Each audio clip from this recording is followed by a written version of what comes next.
नमस्कार दोस्तों, मैं हूं नितेश बारोट। नई सोच नई बात पे मैं सभी दर्शकों का तहे दिल से हार्दिक स्वागत करता हूं। आज बात हम वो शख्सियत की करेंगे जो है सीरम इंस्टीट्यूट का मालिक अदार पूनावाला। और आज हम बात वो संस्थान की भी करेंगे जो कोविशील्ड वैक्सीन का निर्माता है। लेकिन ये बात लोगों के जहन में तब आती है जब कोरोना नामक महासंकट भारत में दस्तक देता है, और तभी लोगों को एक आस बनती है और वो इंस्टीट्यूट सामने आता है और एक संजीवनी लेके आता है जिसका नाम है कोविशील्ड। दोस्तों, आज की कहानी में सारे पहलू मौजूद है, वो चकाचौंध, वो रोशनी, वो दमखम, सारी बातें मौजूद है। लेकिन बात हम वही कहेंगे जो सही है। दोस्तों, आज बात हम वो भी करेंगे कि आखिर एक घोड़े का कारोबारी कैसे बनता है सीरम इंस्टीट्यूट का मालिक। और आज बात हम वो भी करेंगे कि आखिर पोलियो वैक्सीन का कनेक्शन सीरम इंस्टीट्यूट से कैसे जुड़ता है। दोस्तों, आज बात वो भी हम करेंगे कि जो 5 लाख रुपए से यह संस्थान शुरू होता है और 1000 एकड़ में फैला हुआ विशाल इंस्टीट्यूट कैसे बनता है। आज बात मैं वो पारसी परिवार की करूंगा, वो पारसी परिवार की सारी संघर्ष गाथा आपको सुनाऊंगा। लेकिन पहले हम वो शख्सियत की बात करते हैं जिसका नाम है अदार पूनावाला। दोस्तों, उनकी शख्सियत देखते ही बनती है, उनके शौक, उनके शौको शौनत, उनकी जीवनी देखते ही बनती है। उनके पास 320 नामक प्लान है, उनके पास हेलीकॉप्टर है, उनके पास हेलीपैड है, उनके पास एक ऑफिस, वो भी हवाई जहाज में स्थित है। वो तेजी पसंद करते हैं, इसलिए तो उनके घर में बोइंग 737, फॉर्मूला 1 फाइटर जेट, वैसे कई मॉडल तो उनके घर में रखते हैं। और तो और जो पुणे स्थित उनका मकान है, उसकी अगर छत देखे तो माइकल एंजेलो जैसे चित्रकारों की प्रतिकृतियां झलकती है और उनकी यादें दिलाती है। 2015 में एक मुंबई स्थित मकान था जो पहले अमेरिकन वाणिज्य दूतावास का हुआ करता था, जो उस समय का सबसे महंगा मकान जाना जाता था। आज वो मकान के मालिक भी अदार पूनावाला है। लंदन में भी उनका एक मकान है मेलफेयर इलाके में।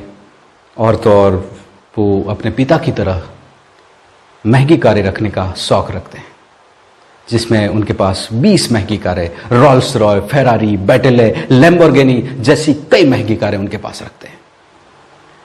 दोस्तों, ये सारी बात कहने का मतलब यही है कि आखिर ये इंसान जीरो में से हीरो कैसे बनता है। ये परिवार की पूरी संघर्ष गाथा कौन से तथ्यों से जुड़ी है, सारी बातें हमको जाननी है। ये परिवार आखिर अपना मुकाम यहां तक कैसे हासिल कर लेता है, अपनी पहचान, अपना नाम यहां तक कैसे बनाता है, सारी बातें हम जानेंगे। लेकिन ये सारी बातें जानने के लिए थोड़े उसके रोचक तथ्य जानने पड़ेंगे। और रोचक तथ्य जानना मतलब कि इतिहास के पिछले पन्ने पलटने पड़ेंगे। तो दोस्तों, इतिहास के पन्ने हम पलटते हैं और पीछे मुड़ के देखते हैं कि आखिर पहले क्या हुआ था। तो दोस्तों, ये बात ईरान से शुरू होती है और ईरान का मूल नाम एरियनम शब्द में से बना हुआ है और इसका अर्थ आर्यों का निवास स्थान। वैसे ईरान में पहले पारसी प्रजा रहा करती थी और काफी शांत प्रिय प्रजा थी। और हिंदुओं और पारसियों में तो वैसे भी मेल खाता है कि उनका जो धर्मग्रंथ छंदवेस्ता, वो हमारे ऋग्वेद की सूक्तियां, कई सूक्तियां उनसे हूबहू मिलती है। पहले ईरान दोस्तों पारस के नाम से जाना जाता था, पारस में से फारस बना और 1931 में उनके एक राजा आते हैं शाह पहलवी, जो उनका नाम बदल के ईरान कर देते हैं। लेकिन 7वीं शताब्दी कुछ ऐसी आती है जब अरब और तुर्क पारसियों पे आक्रमण करते हैं और इससे बचने के लिए पारसी लोग भिन्न भिन्न इलाकों में बढ़ जाते हैं और खासतौर पे भारत और इंग्लैंड में। तभी एक परिवार ईरान से उठ के इंग्लैंड आता है और जब तक भारत आजाद नहीं हुआ होता है तब तक वो परिवार भारत में आता है। यहीं से ये परिवार की बात शुरू होती है। और जो शख्सियत पहली बार भारत आता है उनका नाम है सोली पूनावाला, यानी कि अदार पूनावाला के दद्दा। बाद में यह कहानी आगे बढ़ती है।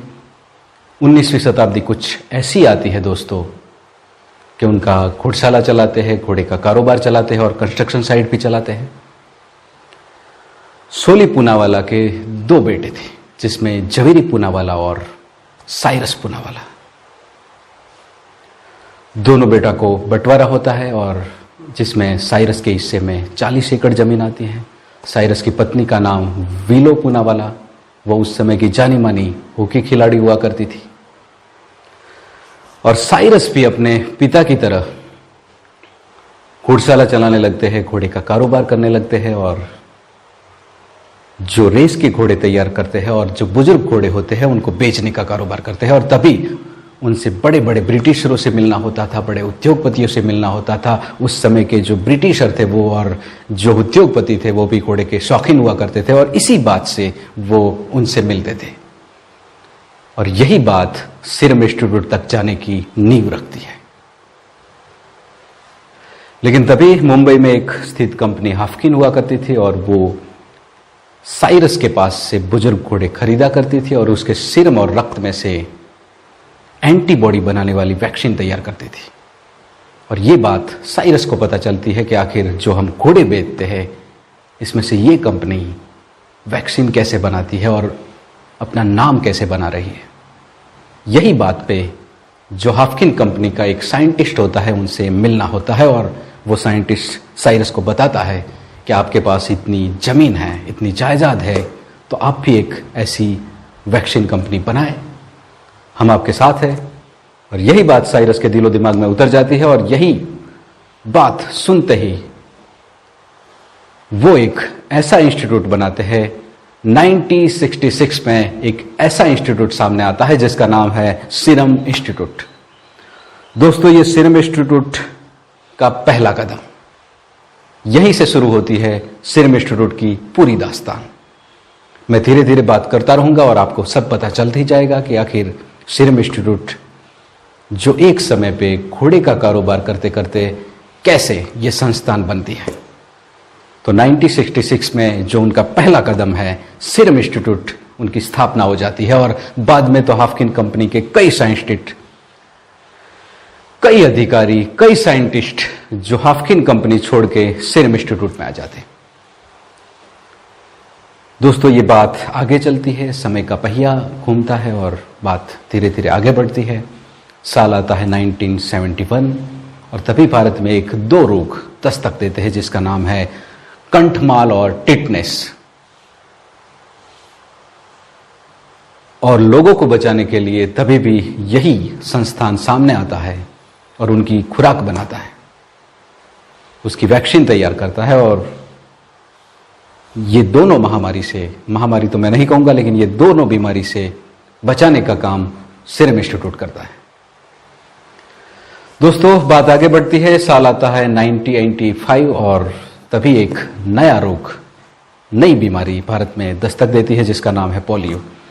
दोस्तों, माना जाता है कि दुनिया के आधे मरीज अकेले भारत में थे उस समय और 2009 आते आते तो वो उनकी भयावह स्थिति पे आ जाता है। लेकिन तभी एक अमेरिकन वैज्ञानिक जोनास साक उसकी वैक्सीन तैयार करते हैं और सारी दुनिया को एक ऐसा तोहफा देते हैं जिसका संजीवनी का काम करता है ये तोहफा। यही बात साइरस के दिमाग में फिर से जगती है और साइरस जो अमेरिकन तकनीक है उसको भारत में लाते हैं और आफत को ऐसे कैसे अवसर में बदला जाए यही सीखा जाता है साइरस पूनावाला से। वो भी पोलियो वैक्सीन भारत में निर्माण करते हैं और सभी लोगों को बचाने का प्लान फिर से रचा जाता है। दोस्तों, 2014 आते आते तो भारत में से पोलियो गायब हो जाता है और भारत बनता है पोलियो मुक्त। और ये सारी कामयाबी साइरस को मिलती है और यही कामयाबी की बदौलत उनको भारत सरकार द्वारा पद्मश्री से नवाजा जाता है। लेकिन यही बात का दूसरा पहलू हम सोचे तो अदार पूनावाला जो साइरस के बेटे हैं वो 2011 में भारत में आते हैं और सीरम इंस्टीट्यूट के CEO बनते हैं और बाद में तो 2012 में डच वैक्सीन कंपनी को वो खरीद लेते हैं। 2001 तक ये वैक्सीन कंपनी सीरम इंस्टीट्यूट का कारोबार 35 देशों में फैला हुआ था और अब 134 देशों से भी ज्यादा देशों में सीरम इंस्टीट्यूट का कारोबार फैला हुआ है।